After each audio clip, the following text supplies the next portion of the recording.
Assalamualaikum warahmatullahi wabarakatuh. Para pemirsa Pro Rijali, program Radio Putusel Berjalan Kaki, dan juga para pemirsa Blabtah dan Kupasan seputar kita. Alhamdulillah bisa kita jumpa lagi insyaallah di pagi menjelang siang ini. Pemirsa, saya ada di Puskesmas Kecamatan Jakarta Barat, Puskesmas Jayakusuma kalau nggak salah ini. Dan kebetulan saya ada di sini dalam rangka cek laboratorium darah.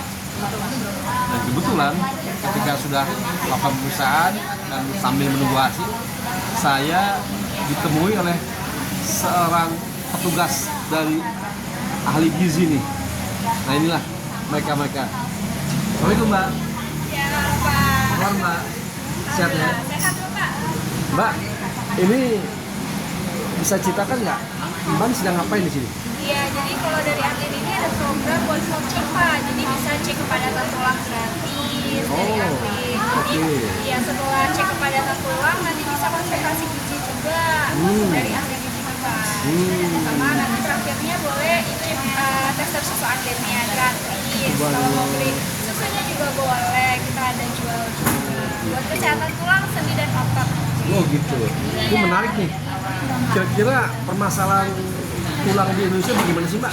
Iya, kebanyakan dari orang-orang ini apalagi wanita ya. Kalau sudah usia di atas 40 tahun bisa berisiko osteoporosis. Apalagi kalau wanita sudah menopause itu risiko osteoporosis meningkat karena ada pengaruhnya. Kenapa wanita?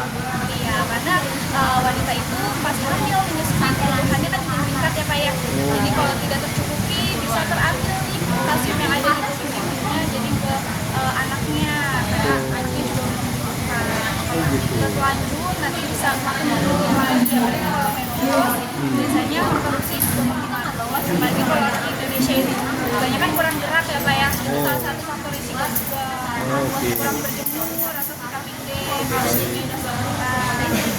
Sering konsumsi teh kopi juga dapat meningkatkan penyerapan kalsium. Teh kopi? Teh kopi di waktu yang berdekatan sama waktu makan. Nggak boleh tuh?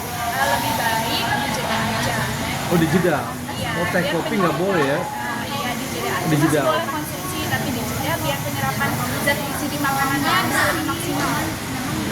Oh jadi jangan terlalu dekat maksudnya gitu. Lalu kira-kira pengobatan yang secara alami tadi selain berjalan kaki, berjemur, kalau untuk kalsium itu apa lagi kira-kira? Olahraganya olahraga apa aja yang Olahraganya tergantung usia juga. Kalau misalnya yang udah di atas 40 lebih baik jalan kaki atau sepeda aja. Renang juga boleh gitu. Karena biasanya kalau orang tua persendianya juga udah mulai sakit ya. Jadi biar tidak membebani persendian.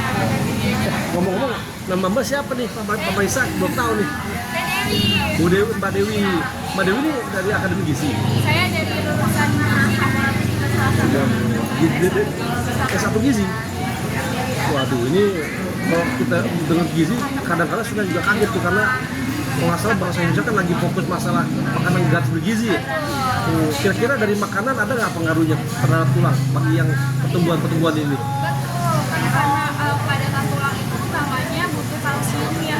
Jadi kalsiumnya banyak diperoleh dari makanan juga, bukan mulai dari makan kacang-kacangan, kacang hijau, buah, edamame, atau susu, yogurt, keju juga bisa Bapak. Nah, vitamin D-nya ini fungsinya buat membantu penyerapan kalsium yang udah dikonsumsi jadi nanti lebih banyak diserap atau lebih maksimal.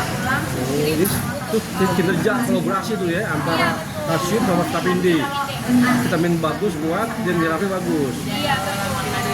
Waduh. Pemirsa, ini satu informasi yang sangat positif nih dari Mbak Dewi, dan nampaknya juga ada rekannya tuh lagi sibuk tuh. Tadi kita jadi emang sempat merasa itu melakukan tes juga di sini.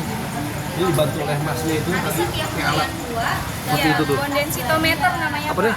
Bone densitometer. Bone densitometer. Iya, karena kan melihat bone density atau kepadatan mineral pada tubuh. Baik. Screening awalnya di bagian kaki. Baik. Itu alat itu dibuat di Indonesia atau gimana? Dari luar Bapak. Oh dari kita nggak punya? Iya, impor. Ibu namanya siapa? Kan Akademi Gizi ada nggak punya alat-alat di sini? Nggak bisa buat sendiri? Kalau di Indonesia setahu saya belum ada sih Pak. Belum Jadi ada? kalau alat juga kita impor dari luar. Lembut gitu ya? Iya, kalau misalkan mau cek buat cek gitu ya bisa cek Instagram Arlin aja karena SIM-nya ini udah banyak Pak di seluruh Indonesia ada. Terima kasih Bu Dewi, cakep sekali penjelasannya. Terima kasih Bapak. Sehat selalu, sukses, selalu memberikan inspirasi buat masyarakat banyak dan insya Allah bermanfaat Iya. bagi Iya, Bapak. masyarakat kita bangsa dan terus meningkatkan kapasitas karir. Iya. Ya. Terima kasih. Dan saya harap nanti Mbak Dewi sama teman-teman punya rumah sakit tersendiri untuk masalah Iya, tulang. amin ya Allah. Pemirsa, saya sangat kagum sekali dengan penjelasan yang sangat teknis dan substansi ini, karena memang tadi disampaikan oleh Mbak Dewi tadi bahwa masalah tulang itu termasuk masalah penyakit orang Indonesia, khususnya para wanita yang khususnya sudah menopause, karena wanita dikategorikan sebagai makhluk yang banyak sekali penyerapan energi, sehingga ini bagus sekali untuk memperhatikan istri maupun anak-anak kita yang perempuan khususnya, dan tentu kita. Namun tadi kesehatan itu penting buat kita semua. Demikian, terima kasih pemirsa. Semoga bermanfaat. Wassalamualaikum warahmatullahi wabarakatuh.